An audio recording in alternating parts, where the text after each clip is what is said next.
Hello and good morning everyone. आज के इस लेक्चर में हम सॉलिड स्टेट फिजिक्स को ही कंटिन्यू रखेंगे और आज का हमारा जो टॉपिक है वो टाइट बाइंडिंग मेथड के ऊपर रहने वाला है। और ये जो टॉपिक है वो एग्जाम पॉइंट ऑफ व्यू से बहुत ज़्यादा इंपॉर्टेंट है और ये काफ़ी टाइम एग्जाम में 16 से 20 मार्क्स में पूछ लिया जाता है। अगर ये टॉपिक आपके सिलेबस में है तो ये डेफिनेटली एग्जाम में पूछा जाएगा। ठीक है, तो स्टार्ट करते हैं। स्टार्ट करने से पहले यहाँ पे इसकी कुछ जनरल इंट्रोडक्शन के ऊपर बात करेंगे। उसके बाद हम टाइट बाइंडिंग मेथड को पढ़ने से पहले हम कुछ कंसीडर करके चलेंगे कि ये इसकी अजम्पशन होंगी। अगर हम वो अजम्पशन लेके चलते हैं तभी ये मेथड सही है, अदरवाइज इस मेथड को हम कंसीडर नहीं करेंगे। ठीक है, तो स्टार्ट करते हैं इसका जो बेसिक इंट्रोडक्शन है उससे। तो जो टाइट बाइंडिंग मेथड है इसका यूज हम इलेक्ट्रॉनिक बैंड स्ट्रक्चर को कैलकुलेट करने के लिए करते हैं। अब इस बात का क्या मतलब है? इलेक्ट्रॉनिक बैंड स्ट्रक्चर का मतलब यहाँ पे ये है कि जो वैलेंस बैंड और कंडक्शन बैंड है इनको कैलकुलेट करने के लिए हम टाइट बाइंडिंग मेथड का यूज करते हैं। तो इस बात को थोड़ा सा समझ लेते हैं। अब हमने मान लिया कि अपने पास कोई एक एटम है और एटम भी कैसे, बिल्कुल सिंगल आइसोलेटेड एटम। ठीक है, और हमें पता है जो आइसोलेटेड एटम होता है उसके जो एनर्जी लेवल्स होते हैं वो बिल्कुल डिस्क्रिएट होते हैं। जैसे हमने यहाँ पे दिखा रखा है n=1, n=2, n=3, 4, 5 इस टाइप से। ठीक है, अब मैंने यहाँ पे कोई एक दूसरा एटम भी कंसीडर कर लिया। ये अपने पास एक एटम सेकंड है और इन दोनों एटम के बीच की जो डिस्टेंस है वो बहुत ज़्यादा है। इसी कारण से मान लिया हमने ये दोनों एटम कोई भी एक दूसरे का फोर्स एक्सपीरियंस नहीं कर रहे। तो इस केस में क्या होगा, जो एटम सेकंड है इसके भी एनर्जी लेवल्स कैसे होंगे, डिस्क्रिएट होंगे। अब नेक्स्ट केस में मैं क्या करता हूँ, इन दोनों एटम को क्लोज लेके आता हूँ। जब दोनों एटम को क्लोज लेके आऊंगा मतलब इन दोनों के बीच की डिस्टेंस कम करूंगा तो ये जो एटम है वो इस एटम का फोर्स एक्सपीरियंस करेगा। फोर्स एक्सपीरियंस कैसे करेगा, मान लिया अपने पास ये एक एटम है, इस एटम के पास ये इलेक्ट्रॉन है और दूसरा एटम ये है, इसके पास ये इलेक्ट्रॉन है और ये न्यूक्लियस है। ठीक है, जैसे जैसे पास लेके आऊंगा तो इसका इलेक्ट्रॉन इसके इलेक्ट्रॉन को रिपेल करेगा, इसका न्यूक्लियस इसके इलेक्ट्रॉन को अट्रैक्ट करेगा, इसका न्यूक्लियस इसके इलेक्ट्रॉन को अट्रैक्ट करेगा, ये न्यूक्लियस इस न्यूक्लियस को रिपेल करेगा। तो यहाँ पे ये जो एनर्जी लेवल्स हैं वो क्या हो जाएंगे, स्प्लिट होना स्टार्ट हो जाएंगे। जब एनर्जी लेवल स्प्लिट होते हैं तो वहाँ पे अपने पास वैलेंस बैंड और कंडक्शन बैंड की फॉर्मेशन होती है। ठीक है, और इन्हीं सब चीज़ों को कैलकुलेट करने के लिए हम टाइट बाइंडिंग मेथड का यूज करते हैं। अब ये जो मेथड है ये ओनली ऑन अपने पास जो नियरेस्ट नेबर इंटरेक्शन होती है उसके लिए ही इसके रिजल्ट बहुत अच्छे हैं। अगर मैं बाहर के कंडक्शन इलेक्ट्रॉन के ऊपर टाइट बाइंडिंग मेथड को अप्लाई करूं तो उसके रिजल्ट इतने ज़्यादा अच्छे नहीं है। जैसे मैंने मान लिया, मैं अगर हाइड्रोजन एटम लेके, हाइड्रोजन एटम के पास अपने को पता है एक इलेक्ट्रॉन होता है, अगर मैं हाइड्रोजन एटम के ऊपर इसको अप्लाई करता हूं तो इसके रिजल्ट बहुत अच्छे हैं। अगर मैं किसी और एटम के, मतलब कोई भी और एटम मान लिया, हमने मान लिया जैसे यूरेनियम है, यूरेनियम के जो आउटरमोस्ट शेल के इलेक्ट्रॉन है या जो कंडक्शन इलेक्ट्रॉन है, अगर मैं उसके ऊपर ये मेथड अप्लाई करो तो उसके रिजल्ट इतने ज़्यादा अच्छे नहीं आएंगे। ठीक है, और ये मेथड पढ़ने से पहले हम यहाँ पे कुछ कंसीडर करके चलेंगे। जैसे हम ये मान के चलेंगे अपने पास जो इलेक्ट्रॉन है वो स्ट्रॉन्ग पोटेंशियल के अंदर मूव करेगा। ठीक है, और यहाँ पे जो इलेक्ट्रॉन है उस इलेक्ट्रॉन की हम काइनेटिक एनर्जी को बहुत ज़्यादा स्मॉल मानेंगे और काइनेटिक एनर्जी स्मॉल होगी तो जो टोटल एनर्जी है वो किसकी इक्वल हो जाएगी, पोटेंशियल एनर्जी की इक्वल हो जाएगी। क्योंकि टोटल एनर्जी क्या होती है अपने पास, the sum of kinetic energy and potential energy, और काइनेटिक एनर्जी हमने बहुत ज़्यादा स्मॉल मान ली। मैं यहाँ पे बता देता हूँ ये क्या है, अपने पास टोटल एनर्जी है। ठीक है, और टोटल एनर्जी किसका सम होती है, काइनेटिक एनर्जी का और पोटेंशियल एनर्जी का सम होती है। अब हमने ये बोल दिया काइनेटिक एनर्जी यहाँ पे बहुत ज़्यादा स्मॉल है तो क्या होगी, ये जो पोटेंशियल एनर्जी है वो टोटल एनर्जी के इक्वल आ जाएगी। दूसरी एजम्पशन हम यहाँ पे ये लेके चलेंगे और तीसरी एजम्पशन ये होगी कि हम यहाँ पे ओनली नियरेस्ट नेबर इंटरेक्शन को कंसीडर करके चलेंगे।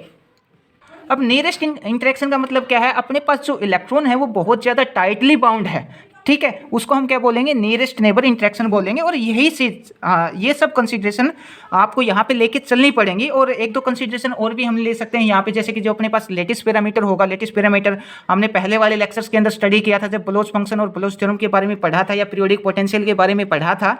वहाँ पे हमने बहुत अच्छे से लेटिस पैरामीटर के बारे में पढ़ा था। तो यहाँ पे जो लेटिस पैरामीटर होगा वो हम लार्ज लेके चलेंगे और लेटिस पैरामीटर को हम ए से डिनोट करते थे।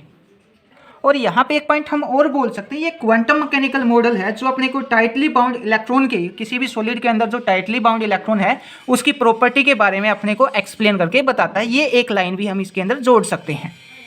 तो ये सब तो था इस टाइट बाइंडिंग मॉडल का बेसिक इंट्रोडक्शन। अब अगर इसके थ्योरेटिकल पोर्शन के ऊपर बात करने से पहले उसको एक बार थोड़ा सा समझ लेते हैं कि किस टाइप से हम यहाँ पे क्या लेके चलेंगे, थ्योरी में कैसे लिख के आना है वो सब आपको यहाँ पे लिखा हुआ मिल जाएगा। ठीक है, तो एक बार इसको थोड़ा सा समझ लेते हैं। तो सबसे पहले हमने यहाँ पे फिर से क्या मान लिया, अपने पास ये दो कोई न्यूट्रल एटम है और ये दोनों न्यूट्रल एटम, ये एटम ए, एटम 1 और ये एटम सेकंड, ठीक है। अब इन दोनों एटम के जो एनर्जी लेवल्स हैं वो क्या है, डिस्क्रिएट हैं, मतलब दोनों एटम एक दूसरे का कोई भी फोर्स एक्सपीरियंस नहीं कर रहा। अब जैसे जैसे इन दोनों एटम को क्लोज लेके आऊँगा, मतलब इन दोनों के बीच की जो डिस्टेंस है वो अगर मैं कम करूँगा तो इनके एनर्जी लेवल्स में स्प्लिटिंग होना स्टार्ट हो जाएगी। यहाँ पे ये कंसेप्ट हम बहुत ज़्यादा यूज करने वाले हैं। तो फर्स्ट पॉइंट की अगर हम बात करें तो फर्स्ट पॉइंट में हम यही लेके चलेंगे, जैसे ही दो एटम को अगर हम क्लोज लेके आते हैं तो उसके जो एनर्जी लेवल्स है वो क्या हो जाते हैं, स्प्लिट होना स्टार्ट हो जाते हैं, और उसके अंदर वैलेंस बैंड और कंडक्शन बैंड की फॉर्मेशन होती है। और अब अगर मैं बात करूं किसी क्रिस्टल की, तो क्रिस्टल में तो ऑलरेडी बहुत सारे एटम क्या होते हैं, एक दूसरे के क्लोज होते हैं। अब एटम क्लोज होंगे तो वहां पे उन एटम के एनर्जी लेवल्स डिस्क्रिएट नहीं होंगे, वहां पे क्या होगा, एनर्जी हम उसको बोलते हैं डेंसिटी ऑफ स्टेट होगा, ठीक है। तो वहां पे जो एनर्जी लेवल्स है वो कंटिन्यूस होंगे। क्यों? क्योंकि बहुत सारे एटम एक दूसरे के क्लोज में है। अब क्लोज में है तो वो एक दूसरे का फोर्स एक्सपीरियंस करेंगे, और फोर्स एक्सपीरियंस करेंगे तो एनर्जी लेवल्स के अंदर स्प्लिटिंग होगी, तो वहां पे वैलेंस बैंड और कंडक्शन बैंड की फॉर्मेशन होगी। तो हम यहाँ पे ये बोल सकते हैं कि वहां पे डेंसिटी ऑफ स्टेट होगा। अब हम यहाँ पे क्या लेके चलेंगे, हमने मान लिया अपने पास दो हाइड्रोजन एटम है, ठीक है, और दोनों हाइड्रोजन एटम के, ये हाइड्रोजन एटम फर्स्ट मान लिया, ये हाइड्रोजन एटम हमने सेकंड मान लिया, ठीक है। और इन दोनों के जो इलेक्ट्रॉन है वो इनिशियली ग्राउंड स्टेट के ऊपर है, और इन दोनों हाइड्रोजन एटम का अपना अपना एक वेव फंक्शन भी है। जो फर्स्ट हाइड्रोजन एटम है, ये फर्स्ट हाइड्रोजन एटम मान लिया हमने, और एटम ये सेकेंड हाइड्रोजन एटम, ठीक है। इन दोनों का अपना अलग अलग एक वेव फंक्शन है। फर्स्ट हाइड्रोजन एटम का वेव फंक्शन हमने यहाँ पे साई ए मान लिया, जो सेकंड हाइड्रोजन एटम है इसका वेव फंक्शन हमने यहाँ पे साई बी मान लिया। अब अगर मैं इन दोनों हाइड्रोजन एटम को एक दूसरे के क्लोज लेके आऊँ तो उस केस में क्या होगा, इन दोनों हाइड्रोजन एटम के जो वेव फंक्शन है यहाँ पे ओवरलैप होना स्टार्ट हो जाएंगे। मीन्स जैसे ही ये हाइड्रोजन एटम एक दूसरे के पास आएंगे तो ये जो इनके वेव फंक्शन है साई ए और साई बी, ये दोनों एक दूसरे के अंदर मिलना शुरू हो जाएंगे। इसके ऊपर भी हम बात करेंगे किस टाइप से इनके जो वेव फंक्शन है वो एक दूसरे के अंदर मिलेंगे। जैसे हमने ये जो फर्स्ट हाइड्रोजन एटम है इसका वेव फंक्शन कुछ इस टाइप से मान लिया, इस टाइप से फर्स्ट हाइड्रोजन एटम का वेव फंक्शन है, और जो सेकंड हाइड्रोजन एटम है उसका वेव फंक्शन कुछ इस टाइप से है। ये हमने न्यूक्लियस जो डॉट से रिप्रेजेंट किया है, ये न्यूक्लियस है, ठीक है। जैसे ही ये दोनों पास आएंगे तो इनके वेव फंक्शन क्या हो सकते हैं, ओवरलैप हो सकते हैं। ओवरलैप इन द सेंस इनके दो पॉसिबल कम्बिनेशन हो सकते हैं। दो पॉसिबल कम्बिनेशन क्या हो जाएंगे, यहाँ पे हो जाएगा Sai A plus psi B, और या फिर क्या हो सकता है psi A minus psi B. तो psi A plus minus psi B हमने यहाँ पे लिख दिया। तो एक केस तो ये हो जाएगा Sai A plus psi B, ठीक है। हम इसको भी बताएंगे ये किस टाइप से फॉर्म होगा। दूसरा क्या हो जाएगा Sai A minus psi B. ये दोनों वेव फंक्शन पास आएंगे तो दोनों एक दूसरे के अंदर ऐड भी हो सकते हैं और दोनों एक दूसरे के अंदर से सब्ट्रैक्ट भी हो सकते हैं। अब मैं आपको ये भी बता देता हूँ कि ये एक दूसरे के अंदर ऐड कैसे होंगे, ये एक दूसरे के अंदर सब्ट्रैक्ट कैसे होंगे। तो हमने यहाँ पे ये दिखा रखा है कि ये हमारे पास दो वेव फंक्शन है, ये फर्स्ट वेव फंक्शन है, ये सेकंड वेव फंक्शन। अब जैसे ये दो एक दूसरे के क्लोज आएंगे तो जो फर्स्ट केस है psi A plus psi B का, तो उसमें क्या होगा, दोनों एक दूसरे के अंदर ऐड हो जाएंगे। दोनों इस वेव फंक्शन को और इसको हमने ऐड किया, ऐड करने के बाद अपने पास ये वेव फंक्शन आ जाएगा कुछ इस टाइप से, ठीक है। दूसरी पॉसिबिलिटी क्या हो सकती है, दूसरी पॉसिबिलिटी ये हो सकती है psi A minus psi B. दोनों वेव फंक्शन एक दूसरे के अंदर से सब्ट्रैक्ट भी हो सकते हैं, तो कुछ इस टाइप से आ जाएगा। एक का क्रस्ट ऊपर की तरफ, दूसरे का तरफ नीचे की तरफ, ठीक है। कुछ इस टाइप से जो साई ए है और वो साई बी मैं यहाँ पे ड्रॉ कर देता हूँ। ये कुछ इस टाइप से है, ऐसे, और फिर नीचे से ऐसे होगा, ठीक है। इस टाइप से ये वेव फंक्शन हो जाएगा। तो ये सब चीज़ें हम यहाँ पे लेके चलेंगे। तो यही सब हमने यहाँ पे थ्योरी में लिख रखा है। तो मैं एक बार फास्टली बता देता हूँ थ्योरी में आपको किस टाइप से क्या लिख के आने हैं।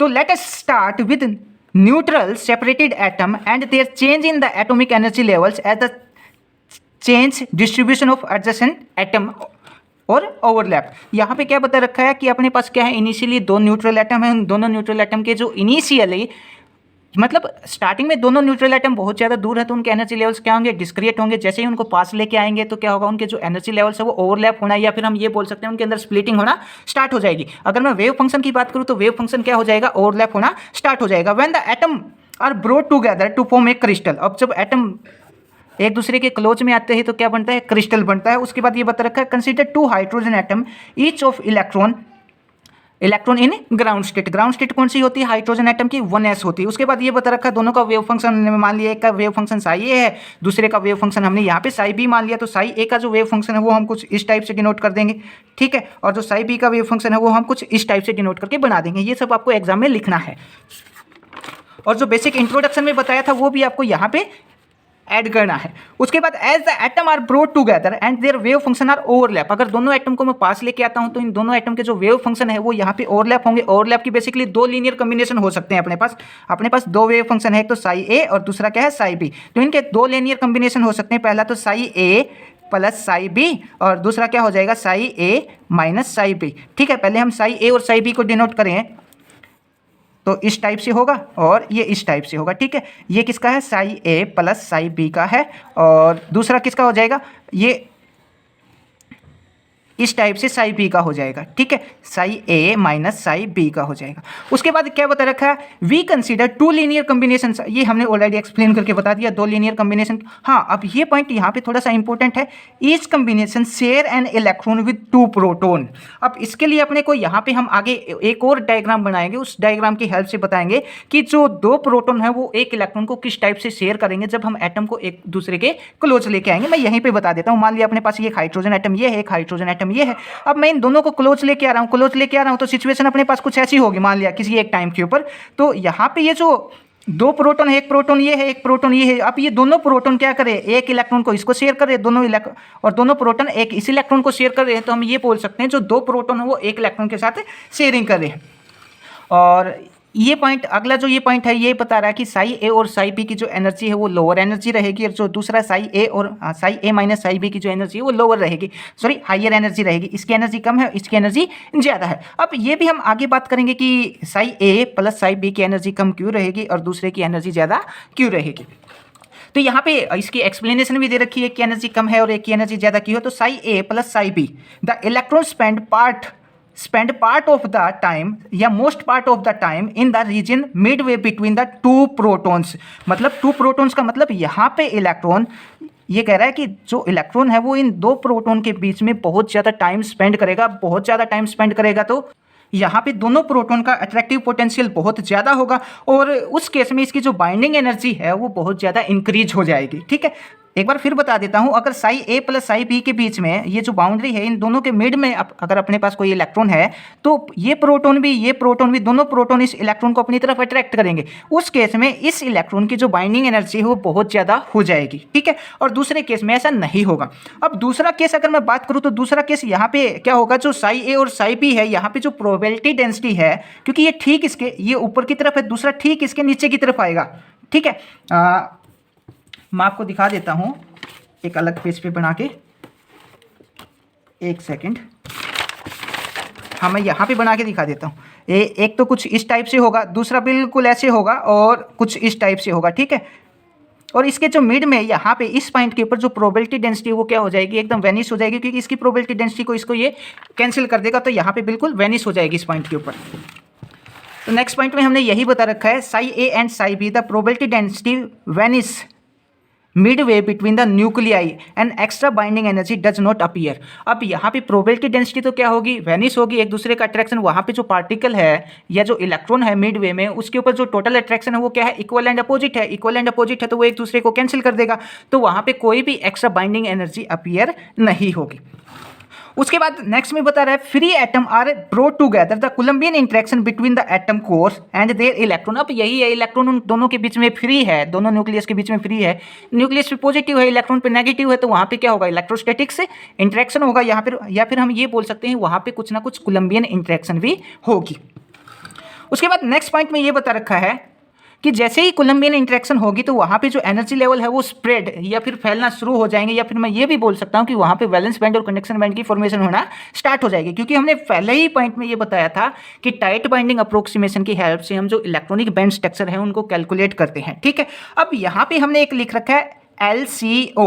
अब ये क्या है, इसका मतलब होता है L4 होता है लीनियर, C4 होता है कॉम्बिनेशन ऑफ एटॉमिक मेथड या एटॉमिक ऑर्बिटल। हाँ, मैं फिर से बता देता हूँ, linear combination of atomic orbital method. ये हम केमिस्ट्री में पढ़ते हैं, अगर आई होप आपने बीएससी में स्टडी किया हो तो वहाँ पे बीएससी के अंदर हम स्टडी करते हैं।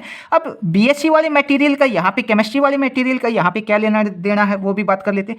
ये जो मेथड है टाइट बाइंडिंग मेथड या फिर टाइट अप्रोक्सीमेशन मेथड, ये जो मेथड है ये बिल्कुल इससे मिलता जुलता मेथड है, ये हम केमिस्ट्री में पढ़ते हैं, और जो टाइट बाइंडिंग मेथड है वो हम फिजिक्स के अंदर स्टडी करते हैं। तो ये लाइन आप इसके अंदर ऐड कर सकते हो। ठीक है। उसके बाद quite good for inner electron. अब जो ये हम टाइट बाइंडिंग अप्रोक्सीमेशन पढ़ रहे हैं, ये जो क्लोजली जो इलेक्ट्रॉन बहुत ज़्यादा क्लोज होते हैं या फिर जो नियरेस्ट नेबर इंटरेक्शन होती है या फिर नियरेस्ट नेबर इलेक्ट्रॉन होता है, उसके लिए तो इसके जो रिजल्ट हैं वो बहुत ज़्यादा अच्छे हैं। पर जैसे ही कोई इलेक्ट्रॉन दूर होता है या फिर कंडक्शन इलेक्ट्रॉन की मैं बात करूं, तो उसके लिए टाइट बाइंडिंग मेथड के इतने ज़्यादा अच्छे रिजल्ट नहीं होते हैं। ठीक है, तो ये इस पॉइंट के अंदर बता रखा था। अब ये टॉपिक स्टार्ट करने से, हालांकि टॉपिक तो स्टार्ट हो रखा है, पर इसका जो मैथमेटिकल पोर्शन स्टार्ट करने से पहले हम यहाँ पे ये कुछ कंसीडरेशन लेके चलेंगे। जैसे जो इलेक्ट्रॉन है वो स्ट्रॉन्ग पोटेंशियल के अंदर मूव करेगा, फर्स्ट हम ये लेके चलेंगे। दूसरा हम ये बोल सकते हैं कि जो इलेक्ट्रॉन है वो टाइटली बाउंड होगा और हम यहाँ पे नियरेस्ट नेबर इंटरेक्शन कंसीडर करके चलेंगे। उसके बाद ये बता रखा है कि जो काइनेटिक एनर्जी है इलेक्ट्रॉन की वो हम बहुत ज़्यादा स्मॉल लेके चलेंगे। तो काइनेटिक एनर्जी स्मॉल है तो टोटल एनर्जी क्या होती है अपने पास? Kinetic energy plus potential energy. Kinetic energy यहाँ पे स्मॉल है तो टोटल एनर्जी अप्रोक्सीमेट किसके इक्वल आ जाएगी? पोटेंशियल एनर्जी के इक्वल आ जाएगी। ठीक है, ये अगले पॉइंट में यही बता रखा है। और यहाँ पे आप अगर लिखना चाहो तो ये भी लिख सकते हो कि लेटिस पैरामीटर स्ट्रॉन्ग होता है और रिड्यूस स्कीम का यूज करते हैं। रिड्यूस स्कीम के बारे में हमने इसलिए नहीं बताया क्योंकि इसके ऊपर हमने अब तक कोई लेक्चर अपलोड किया नहीं है। ठीक है, हालांकि इतना बड़ा टॉपिक नहीं है, छोटा सा टॉपिक है। जैसे ही टाइम मिलेगा तो इसके ऊपर भी लेक्चर अपलोड कर देंगे। अब नेक्स्ट में हमने ये क्या मान लिया कि हमने मान लिया ये हमारा जो डॉटेड पॉइंट आप देख रहे हैं, ये हमने क्या मान लिया? कोई एक क्रिस्टल मान लिया। ठीक है, और इस क्रिस्टल के अंदर से इस टाइप से पीरियोडिक अरेंजमेंट है अलग अलग लेटिस पॉइंट की। तो हम यहाँ पे दो एटम कोई भी कंसीडर करके चलते हैं। हमने यहाँ पे मान लिया कि एक एटम, ये मैं यहाँ पे थोड़ा सा डार्क कर देता हूँ इसको, एक एटम अपने पास ये है। ठीक है, और दूसरा एटम हमने ये मान लिया। और हम यहाँ पे हाइड्रोजन एटम लेना चाहें तो हाइड्रोजन एटम भी ले सकते हैं, कोई और एटम लेना चाहें तो कोई और एटम भी ले सकते हैं। तो हमने सपोज किया एक एटम अपने पास ये है, दूसरा एटम अपने पास ये है। ठीक है, और हमने यहाँ पे अपने पास एक इलेक्ट्रॉन मान लिया, ये अपने पास क्या है? इलेक्ट्रॉन है। ठीक है, अब इस एटम से इस इलेक्ट्रॉन की जो दूरी है वो हम यहाँ पे कुछ मान लेते हैं, और इन दोनों एटम के बीच की जो दूरी है वो भी हमने यहाँ पे कुछ मान लेते हैं। तो यहाँ पे इन दो एटम के बीच की जो दूरी है वो हमने यहाँ पे क्या मान ली? हमने मान ली RA। ठीक है, या फिर RN या RM, जो भी आपकी इच्छा हो वो आप यहाँ पे मान सकते हो। और ये जो इलेक्ट्रॉन के साथ जो दूरी है वो हमने यहाँ पे क्या मान ली? R मान ली। ठीक है, मान लिया ये अपने पास एक एटम है, ये न्यूक्लियस है, न्यूक्लियस से इलेक्ट्रॉन के बीच की जो दूरी है वो हम क्या लेके चलते हैं? R लेके चलते हैं, रेडियस। ठीक है, अब ये वाली जो साइड है वो, ये वाली साइड कितना हो जाएगी? ये हो जाएगी R माइनस RA। ठीक, ये थर्ड साइड हमने यहाँ पे निकाल ली। ठीक, तो ये डायग्राम आपको यहाँ पे लिख के आना पड़ेगा। अब अगर मैं बात करूँ इस सिस्टम के टोटल हैमिल्टोनियन की, तो जो टोटल हैमिल्टोनियन होता है अपने पास kinetic energy plus potential energy. अगर मैं इसको क्वांटम मैकेनिक्स की हेल्प से देखूँ तो हम क्या बोलेंगे? Kinetic energy operator plus potential energy operator. अब यहाँ पे ये जो इलेक्ट्रॉन है, इलेक्ट्रॉन की काइनेटिक एनर्जी कितना होगी? p²/2m होगी। और पोटेंशियल हमने यहाँ पे क्या मान लिया? इलेक्ट्रॉन का पोटेंशियल हम यहाँ पे मान लेते हैं V0 है। ठीक है, तो यहाँ पे हमने हैमिल्टोनियन क्या है सिस्टम का? Hamiltonian kinetic energy operator plus potential energy operator. Operator क्यों लेके चल रहे हैं हम यहाँ पे? क्योंकि क्वांटम मैकेनिक्स का एक कंसेप्ट यूज करके हम इस प्रॉब्लम को सोल्व करेंगे। और वो कंसेप्ट क्या होगा? हम यहाँ पे जो परटर्बेशन थ्योरी होती है, टाइम डिपेंडेंट परटर्बेशन थ्योरी, उसका यूज करेंगे। और उसमें भी किसका? जो फर्स्ट ऑर्डर एनर्जी की करेक्शन होती है उसका यहाँ पे हम यूज करने वाले हैं। तो काइनेटिक एनर्जी की वैल्यू हमने रखी p²/2m और पोटेंशियल क्या मान लिया हमने? V0 मान लिया। ठीक है, अब ये तो है अपने पास क्या है? Unperturbed Hamiltonian. अनपर्टर्ब्ड हैमिल्टोनियन का मतलब क्या है? जब सिस्टम के अंदर बाहर से कोई भी फोर्स नहीं लग रहा था या फिर बाहर से कोई और करेक्शन टर्म ऐड नहीं हुई थी, उस टाइम सिस्टम की एनर्जी अपने पास ये थी। ठीक है, या फिर मैं ये भी बोल सकता हूं जब दो एटम एक दूसरे के बहुत ज्यादा दूर थे उस टाइम सिस्टम का जो हैमिल्टोनियन है वो ये था। अब जैसे ही दो एटम एक दूसरे के क्लोज आएंगे तो एक दूसरे का फोर्स एक्सपीरियंस करेंगे, और जब फोर्स एक्सपीरियंस करेंगे तो उनके जो एनर्जी लेवल्स हैं उनके अंदर स्प्लिटिंग होगी। एनर्जी लेवल स्प्लिट होगा तो क्या होगा? हम ये बोलेंगे, अगर और ज़्यादा सिंपल वर्ड में बोलूँ तो ये बोल सकता हूँ कि इसकी इनिशियली एनर्जी कितनी थी? ई एनर्जी थी, या E nought, ground state energy E nought बोल दी। अब जैसे ही ये दो एटम पास में आएंगे तो क्या होगा? जो हैमिल्टोनियन है और हैमिल्टोनियन के अंदर जो पोटेंशियल होता है, इस पोटेंशियल के अंदर एक बाहर से एक छोटी सी करेक्शन टर्म ऐड हो जाएगी। ठीक है, अब करेक्शन टर्म ऐड होगी तो अपने पास जो ग्राउंड स्टेट की जो एनर्जी है, इस एनर्जी के अंदर एक छोटी सी करेक्शन टर्म, ठीक है, वो ऐड हो जाएगी, जिसको हम क्या बोलते हैं? फर्स्ट ऑर्डर एनर्जी करेक्शन बोलते हैं। तो हमने इसको डिनोट कर दिया ई प्राइम से। ई प्राइम क्या है? First order energy correction. ठीक है, और ई नोट क्या है, ग्राउंड स्टेट एनर्जी। तो अपने को यहाँ पे ये पता करना है जब दोनों एटम एक दूसरे के क्लोज लेके आएंगे तो यहाँ पे एनर्जी कितना होगी, ठीक है। और हम डायरेक्ट ज़्यादा परटर्बेशन थ्योरी के डीप में नहीं जाएंगे, हम डायरेक्ट जो फर्स्ट ऑर्डर करेक्शन है उसका रिजल्ट यूज करेंगे और डायरेक्ट जो अपने पास हैमिल्टोनियन की वैल्यू है वो हैमिल्टोनियन की वैल्यू वहाँ पे पुट करेंगे और उसको थोड़ा सिंप्लीफाई करेंगे, अपने को पता लग जाएगा, ठीक है, टोटल एनर्जी कितना रहने वाली है सिस्टम की।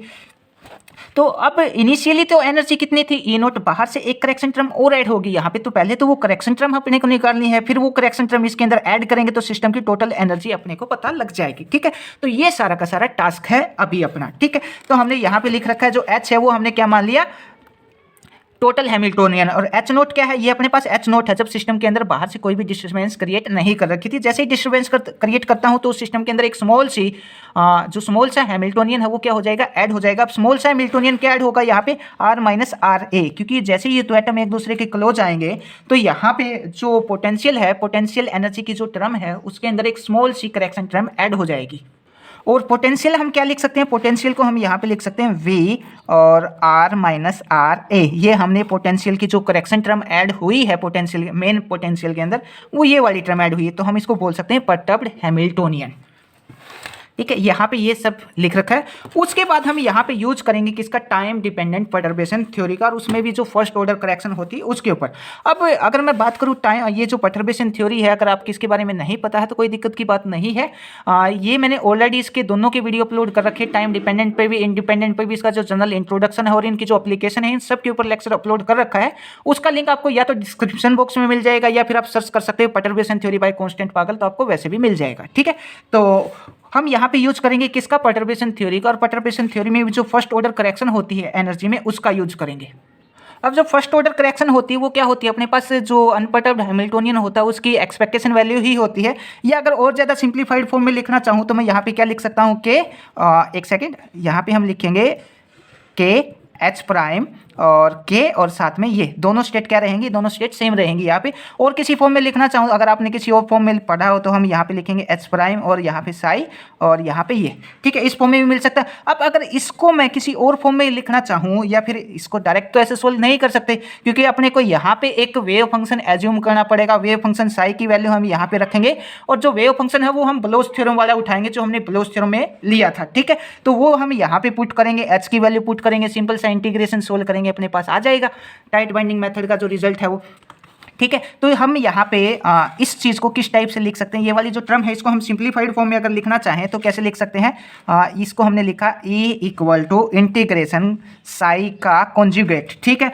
और एच प्राइम क्या है, परटर्ब्ड हैमिल्टोनियन, दूसरे बार जो साई है उस साई को यहाँ पे लिखा, उसके बाद 3 डायमेंशन है तो डी टाउ को हमने यहाँ पे लिख दिया, ठीक है। तो इस टाइप से जो एक्सपेक्टेशन वैल्यू है हम उसको सोल्व करेंगे। अब सबसे पहले अपने को यहाँ पे क्या चाहिए, इसको सोल्व करने के लिए इसको हमने बोल दिया इक्वेशन नंबर 1। अब यहाँ पे अपने को चाहिए वेव फंक्शन, और वेव फंक्शन किसका यूज करेंगे हम, ब्लोच थ्योरम वाला जो हमने ब्लोच थ्योरम के अंदर लिया था। ब्लोच थ्योरम में हमने वेव फंक्शन क्या लिया था, यू के, और ये किसका फंक्शन था, वहाँ पे 1 डायमेंशन लिया था तो x का फंक्शन ले रहे हैं हम, यहाँ पे 3 डायमेंशन ले रहे हैं तो r का फंक्शन लेंगे, और e की पावर या फिर एक्सपोनेंशियल आइटा के आर और a, इस टाइप का पोटेंशियल हमने वहाँ पे लिया था। अगर इसको और ज़्यादा सिंप्लीफाई फॉर्म में लिखना चाहूँ तो मैं क्या लिख सकता हूँ, इसको हम लिख सकते हैं साई, और ये यू के क्या था, ये वहाँ पे ये जो इसका नाम, एक सेकेंड, इसका नाम होता है ब्लोच फंक्शन, ठीक है। तो इसको हम किसे लिख लेते हैं, यहाँ पे हम लिख लेते हैं इसको साई के से, और psi is the function of R, क्योंकि 3 डायमेंशन लेके चल रहे हैं यहाँ पे, और इसको एक्सपोनेंशियल को ई की पावर में लेके आते हैं तो ये आ जाएगा ई की पावर आइटा के आर ए, ठीक है। ये वेव फंक्शन हम यहाँ पे लेके चलेंगे, इसको बोल दिया इक्वेशन नंबर 2, और इस इक्वेशन नंबर 2 को हम पुट करेंगे इक्वेशन नंबर 1 के अंदर, ठीक है। तो जैसे ही इक्वेशन नंबर 1 के अंदर पुट करेंगे तो अपने पास सिचुएशन कैसी हो जाएगी, 2 काम करने वाले हैं। एक तो एच प्राइम की वैल्यू पुट करेंगे, एच प्राइम की वैल्यू यहाँ पे ही लिख देता हूँ मैं, एच प्राइम की वैल्यू क्या हो जाएगी, ये आ जाएगा पोटेंशियल, अपने पास potential function of R minus R A, ये आ जाएगा अपने पास पोटेंशियल, ठीक है। एक तो ये वैल्यू पुट करेंगे यहाँ पे, दूसरी साई की वैल्यू पुट करेंगे, तो वैल्यू पुट करने के बाद अपने पास क्या आता है ये भी देख लेते हैं। तो ये आ जाएगा E prime represent first order correction, first order energy correction, ठीक है। तो ये आ जाएगा समेशन, और कोई भी 2 स्टेट के लिए मान लेते हैं, एक m और दूसरा n, या फिर i j के कुछ भी आप लेना चाहो वो ले सकते हो। तो हमने लिखा है यहाँ पे साई के स्टार e की पावर आइटा के आर, और इसको बोल दिया b, ठीक है। और फिर किसकी वैल्यू पुट करेंगे, पोटेंशियल हैमिल्टोनियन की वैल्यू क्या है अपने पास, ये वी आर माइनस आर ए, ठीक है। उसके बाद फिर से साई की वैल्यू पुट करेंगे तो साई की वैल्यू क्या आ जाएगी, साई के ई की पावर आयटा के आर ए, ठीक है। और साथ में ये डी टाउ की वैल्यू अपने को यहाँ पे नहीं रखनी क्योंकि और ज़्यादा कॉम्प्लेक्स बना लेंगे हम, फिर इसको डी टाउ को हम यहाँ पे डी टाउ ही रहने देते हैं, ये हमने डी टाउ यहाँ पे रख लिया। अब अगर हाँ, ये हमने यहाँ पे निकाल ली फर्स्ट ऑर्डर एनर्जी करेक्शन, इसको हम क्या बोलेंगे, फर्स्ट ऑर्डर एनर्जी करेक्शन बोलेंगे। अब यहाँ पे अगर इसको थोड़ा सा सिंप्लीफाई और किया जाए और ज़्यादा इसको शॉर्ट फॉर्म में लिखा जाए तो हम कैसे लिख सकते हैं इसको, तो इसको थोड़ा सा सिंप्लीफाई और कर लेते हैं हम यहाँ पे। ये समेशन यहाँ पे एज इट इज़ रखते हैं और ये ई की पावर आयटा के और ये R A minus R B हमने यहाँ पे लिखा और साथ में क्या आ जाएगा, साई के स्टार और पोटेंशियल लिखा वी आर माइनस आर ए और साथ में साई के डी टाउ। अब यहाँ पे क्या कि यहाँ पे क्या है, ई की पावर आर बी है और यहाँ पे ई की पावर आर ए है। इस आर ए को पहले लिखा और इसको बाद में लिख दिया इस टाइप से, ठीक है। और बाकी की जो टर्म है वो यहाँ पे हमने सेम मान ली। अब अगर मैं ये मान लूँ अपने पास जो आर ए है और जो आर बी है ये एक ही ओरिजिन पॉइंट के ऊपर है, तो उस केस में क्या हो जाएगा, दोनों एक ही पॉइंट पे है तो ये क्या हो जाएगा, दोनों जीरो हो जाएगा। तो इस केस में हम यहाँ पे इसको क्या लिख सकते हैं, इस केस में हम लिख सकते हैं ये है जो अपने पास, और एक सेकंड यहाँ पे इंटीग्रेशन का साइन भी आएगा, ये आ जाएगा। इस केस में हम ये लिख सकते हैं साई के स्टार, ये स्टार लिखा है यहाँ पे, और पोटेंशियल ये तो हमने जीरो ही मान लिया तो क्या आ जाएगा, पोटेंशियल वी ऑफ आर आ जाएगा, साई के और डी टाउ। इसको हम एक कांस्टेंट पुट कर देते हैं और वो कांस्टेंट हमने यहाँ पे ले लिया माइनस अल्फा, ये हमने लेट किया है अपनी तरफ से इसको और ज़्यादा सिंप्लीफाई करने के लिए। इसको हमने बोल दिया इक्वेशन नंबर 3। अब नेक्स्ट केस में हम यहाँ पे क्या लेते हैं कि जो अपने पास आर ए है ये तो हमने जीरो के इक्वल मान लिया और जो दूसरा आर बी है इसको हमने मान लिया नॉट इक्वल टू जीरो। इस केस में हम यहाँ पे ये जो इक्वेशन है ये वाली इक्वेशन, इसको ए बोल दिया, इक्वेशन नंबर ए। इसमें हम क्या लिख सकते हैं, इसमें हम ये लिख सकते हैं समेशन और समेशन बी, यहाँ पे ए बी दोनों आएगा और ई की पावर माइनस आयटा के आर बी और साई के स्टार लिख लिया, साथ में कंजुगेट आ गया और यहाँ पे क्या बचता है, पोटेंशियल क्या आ जाएगा, वी ऑफ आर और साई के डी टाउ, ठीक है। इसको हम क्या करते हैं, कोई और पोटेंशियल पुट, मतलब इसकी कोई और वैल्यू हम यहाँ पे पुट कर लेते हैं, इसको हमने मान लिया माइनस गामा, ठीक है। अब ये जो इक्वेशन 3 है 4 है ये सब कहाँ पे पुट कर दूंगा, ई प्राइम के अंदर पुट कर दूंगा। पुट करने के बाद अपने पास क्या आ जाएगा, और यहाँ पे सिर्फ एक ही टर्म रहती है अपने पास, कौन सी टर्म रहती है, जो ई की पावर आई तक के आर ए है ये वाली टर्म रहती है, बाकी सबको हमने कन्वर्ट कर लिया। अब सबकी वैल्यू हम यहाँ पे पुट करेंगे तो पुट करने के बाद अपने पास कुछ ऐसा दिखाई देगा, जो फर्स्ट ऑर्डर एनर्जी करेक्शन है वो कुछ इस टाइप से आ जाएगी। इसको हम लिखेंगे E prime equal to minus alpha minus gamma और समेशन बी ई की पावर आयटा के और आर ए, ठीक है। ये हमने निकाल ली फर्स्ट ऑर्डर एनर्जी करेक्शन। अब टोटल एनर्जी का पता करें तो टोटल एनर्जी क्या होती है, एनर्जी होती है total energy equal to ground state energy plus first order energy correction. और सेकंड ऑर्डर हम यहाँ पे लेके नहीं चले तो फर्स्ट ऑर्डर की वैल्यू हम यहाँ पे पुट कर देते हैं, तो क्या आ जाएगा, E equal to E not minus alpha minus gamma summation B E की पावर आयटा के आर ए। ये हमने रिजल्ट निकाल लिया किसका, जो अपने पास अप्रोक्सीमेशन मेथड है या फिर टाइट बाइंडिंग मेथड है उसका रिजल्ट हमने निकाल लिया। या फिर हम ये बोल सकते हैं कि ये जो टाइट बाइंडिंग मेथड की जो एनर्जी का जो एक्सप्रेशन है वो हमने यहाँ पे निकाल लिया, ठीक है। अगर इसमें से कोई चीज़ समझ ना आई है तो आप कमेंट करके, मैसेज करके या फिर कॉल करके पूछ सकते हो। Thank you.